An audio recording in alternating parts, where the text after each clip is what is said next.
Bonjour à tous, j'espère que vous allez bien. On se retrouve aujourd'hui pour un nouvel épisode de podcast. Aujourd'hui, j'ai envie qu'on débriefe tout simplement un peu du secret que j'ai mis en place il y a plus d'un an de ça et qui m'a clairement permis d'atteindre tous mes objectifs. Donc aujourd'hui, on va pas forcément parler de productivité, mais plus d'organisation. Concrètement, ce secret, c'est que tout ce que je fais, absolument tout ce que je fais a de l'impact. C'est-à-dire que tout ce que je mets en place, tout ce sur quoi je travaille est relié à un plus gros objectif. Et ça, c'était extrêmement important pour moi quand j'ai commencé dans le business en ligne. Pourquoi est-ce que j'ai envie de vous parler de ça? C'est tout simplement parce que récemment, j'ai une cliente qui m'a dit, avant qu'on travaille ensemble, il m'arrivait très souvent de me réveiller le lundi matin et soit de ne pas savoir par quoi commencer, ou même de ne pas savoir ce que je devais faire. Et ça m'a énormément impactée parce que je me suis dit, waouh, putain, il y a des gens comme ça.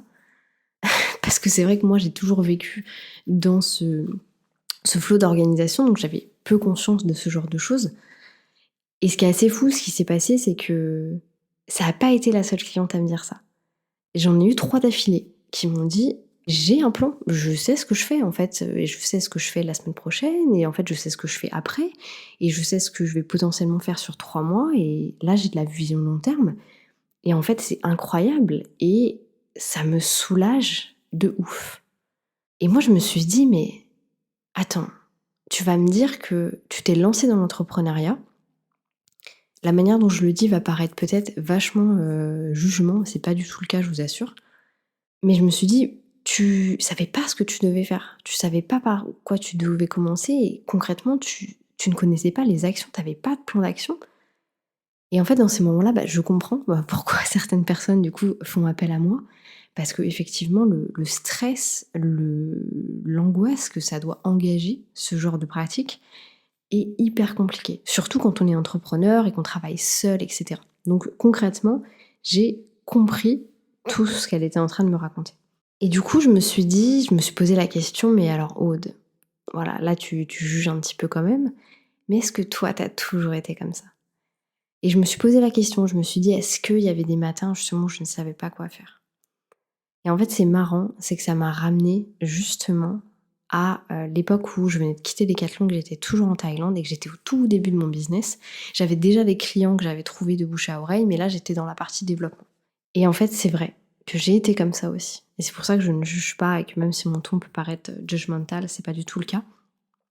J'ai été comme ça aussi. Il y a plein de matins où je me suis réveillée, je me suis dit: «Mais comment est-ce que je fais ça? Comment est-ce que je commence? Par quoi est-ce que je commence? C'est quoi qui est le plus important?» Donc ça, j'ai trouvé hyper intéressant. Et du coup, en fait, ce qui s'est passé, c'est que quand je suis arrivée, par exemple, sur Instagram, je me suis retrouvée à voir les clients, la formation, la communication. J'avais trop de choses à faire, je savais pas quoi prioriser. Et du coup, je me suis posé la question de: «Qu'est-ce que je fais? Qu'est-ce que je fais?» Et en fait, je me suis posée, j'ai tout arrêté et j'ai relu The One Thing de Gary Keller, qui est un livre fantastique, d'ailleurs, je vous le conseille.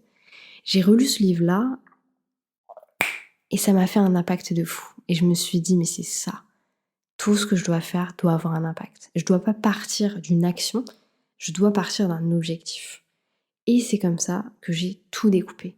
J'ai pris mon objectif business, j'ai pris mes objectifs stratégiques, j'ai pris mes offres, j'ai pris ce que je savais faire, j'ai pris là où étaient mes clients, j'ai pris ma stratégie et j'ai tout découpé. J'ai tout découpé et surtout, j'ai tout relié les uns avec les autres. C'est-à-dire que quand j'avais envie de faire quelque chose au quotidien, je me suis toujours posé la question: c'est lié à quel objectif?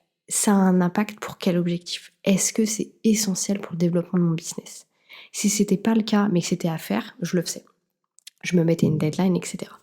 Si c'était pas le cas et que je devais pas le faire, ça partait à la poubelle ou ça allait dans la boîte idées. Et si c'était important, je le faisais, je passais à l'action. Et ce qui est intéressant là-dedans, c'est que mon plan, il n'était pas parfait. Il n'était pas parfait du tout. Mais par contre, il était parfait pour moi. Et c'est ça qui est important et je pense que c'est ça qui est intéressant avec l'organisation, c'est que l'organisation de quelqu'un ne sera pas la bonne pour vous.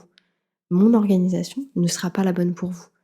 Ce qui est important ici, c'est pas que moi je vous transmette ce que je sais, mais que je vous transmette comment vous pouvez arriver à cette conclusion.